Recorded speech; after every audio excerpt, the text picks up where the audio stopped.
Morning. Okay. I've just finished the free Stitchalong, and now this is the paid Stitchalong. So some people have been a little bit confused about which is which. I need to redo this because it's already like coming up. So this one is the paid one, and that one is the free one. This one is an actual pattern that you've purchased, and the other one is just we draw it, we do it, it's done. Yeah? So this one, like, we're following along for each one. I just thought I'd say that because I've had a couple messages saying that they're a little bit confused with, like, what are they drawing? Like, why are they drawing so many things on their free one? But actually, we've only drawn 2 things so far. So just thought I'd say. Okay, so today we're going to go way back to the beginning, and we're going to do backstitch, but we're going to whip it. So this is the whipped backstitch. And we're going to do this one and this one here. Carrie said, here to be nosy on the paid one. That's fine. Anyone who wants to watch these can watch them. But I had a couple people who were drawing parts of this one on theirs. Ah, Kim says, do you have Audible? I do have Audible, or I can log into yours and download them. As I've just invited myself.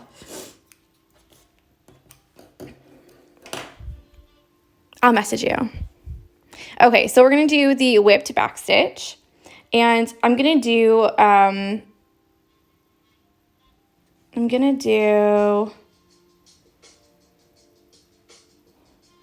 trying to decide if I should do 6 and whip 6 or if I should split it into 3. I think I'll just do 6. So take all 6 strands. It might be a little bit bulky, but that's okay.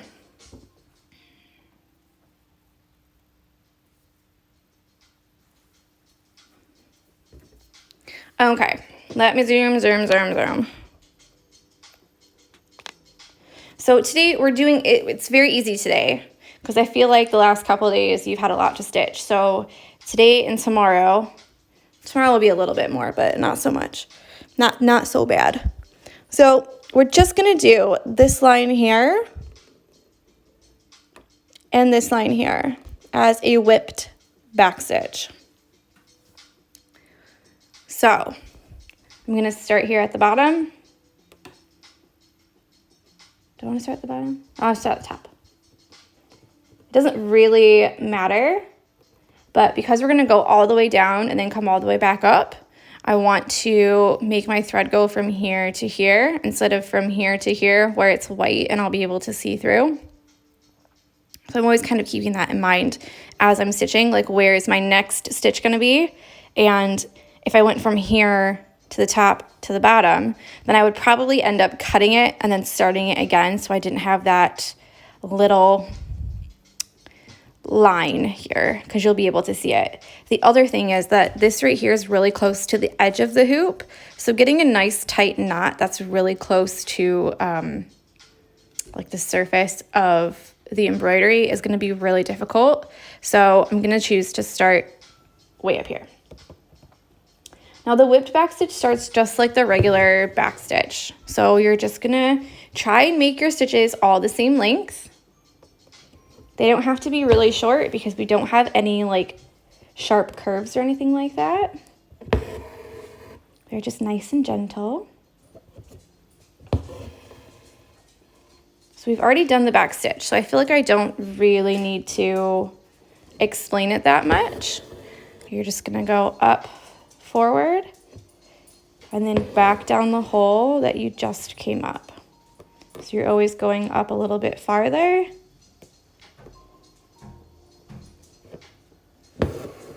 And then back down that same hole. Now there's also a thread saver method that I've said, and the thread saver method is where you don't go up farther, you go up through the same hole. Yeah, so you go up like this, forward. So you'll always have to go at least one stitch forward, because otherwise you'd just be going back and forth again and again. Yeah? But this right here is where you get the thread saving. So you come up here instead of coming up way up here.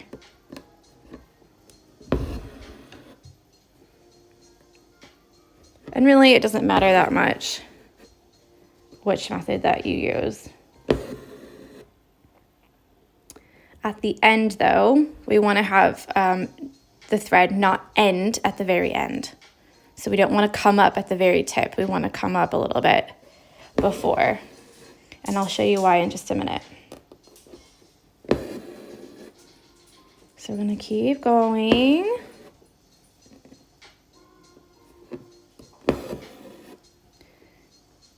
You're right.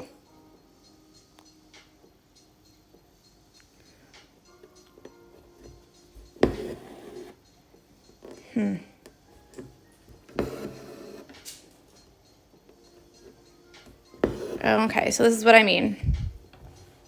At the very end here, you don't want to end like this. So imagine there was a stitch there. You don't want to end when your thread is at the end, because we have to go back up at the end.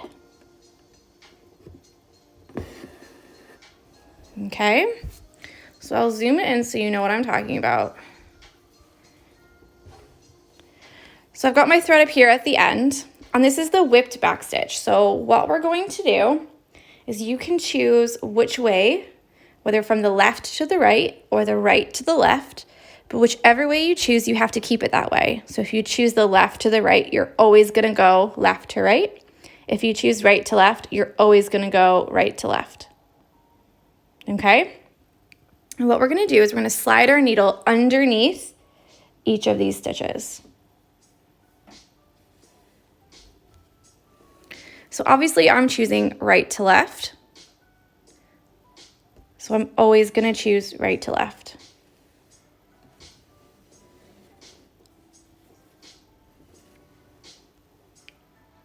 Now what the whipped back stitch does is it covers up these little spaces in between. So you don't see any spaces where your stitches are. It's gonna make one twisty solid line.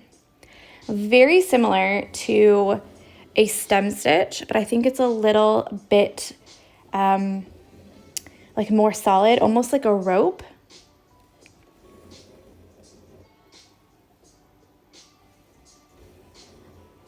So this is what I mean when I say that you're gonna go all the way down and then go all the way back up. So let me move it down. So this is a stitch that I like to use when I want a nice solid line like this. Some people like it for, whoopsies, writing. Some people like it just as like an outline. I like to use it for stems, really. But I will say it is a pain in the butt if you have a lot of stitching already done. So here, all of our stitches are clear, meaning that there's no stitches on either side. They're clear when you go through. So imagine that this was filled with stitches and this was like the last stitch that you had to do. Because you have to slide it under each one, unless you have a needle that's curved, like almost like a tapestry kind of needle, it does get really difficult to slide your needle underneath each of them. Now, when you do this, see what I mean? Because you don't want to snag any of the other threads that you've already done. So when you do this, notice that I'm kind of pulling up like this a little bit. That's because I don't want to keep them too loose, but I don't want to keep them too tight either. So if you pull it too tight, then it almost like strains the stitches. And then when you're finished, you're going to go down right above, slightly above the hole that you just came up at the very, very, very, very beginning. And I say slightly above because I don't want to go through that same knot. That's always a pain. So I'm just going to skip straight over to this one. I probably should just cut it and make it go over, but I think it'll be okay. Let me just twist it in a little bit, just in case it catches on anything.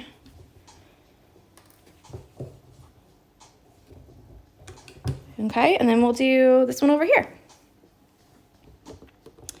I think this is like such an easy, simple stitch because I think it looks a lot more complicated than it actually is. Like it looks like, oh, what have you done? But actually you've just done a regular easy peasy back stitch and then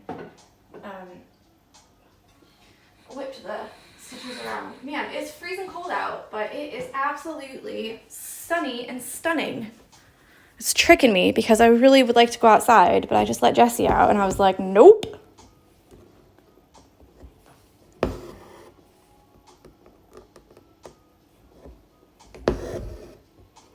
It's like blinding.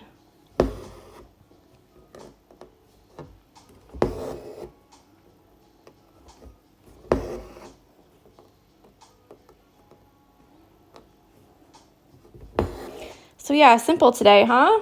Simple, simple.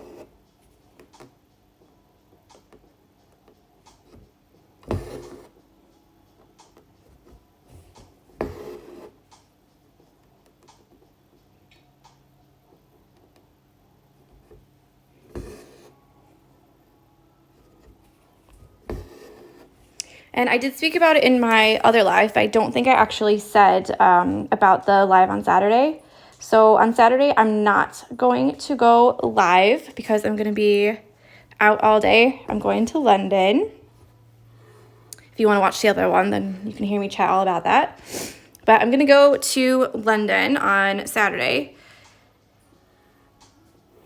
So I'm not going to be able to do any lives, but it is just a catch-up day. So I'll do a giveaway in the morning, and then you've got all day, you know, to do the giveaway thing. And a lot of you have already done it, but it's just like one more chance for anybody who wants to enter, really. If they would like to enter the giveaway, then they can. And then, so as I'm working, my thread is getting untangled like this. So I'm just going to keep it smoothed out, meaning that you might have to let your needle dangle like that to untwist it a little bit, because you really don't want to have like a knot on here or have them be like the threads not all be together.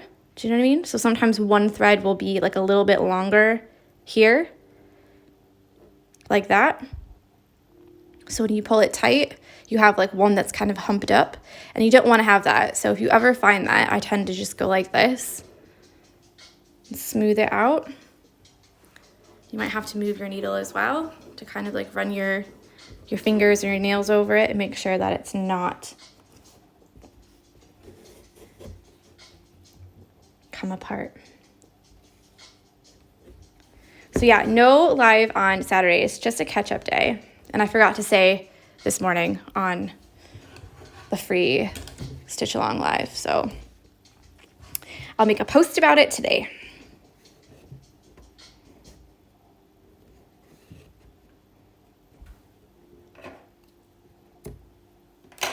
All right. So that's all. Today was super short. But the whipped backstitch is so good because you can use it for so many good things, and it gives, there we go. It gives like a nice smooth feeling to your line. Whereas even though we use the black, you can still see some of the switches a little bit because the black tends to kind of blend together to make one solid line. But if you have a lighter colored thread, then I would absolutely do the whipped backstitch. It uses more thread, double the amount of thread because you're going back and whipping it, but it does make it worth it to make it look nice and smooth. Okay. So that's all for me. Thank you so much for everyone who's gone and commented on other people's hoops. It's so lovely and so heartwarming to see. And yeah, I'll see you tomorrow for the next part of the pattern. All right, have a great Thursday. Bye.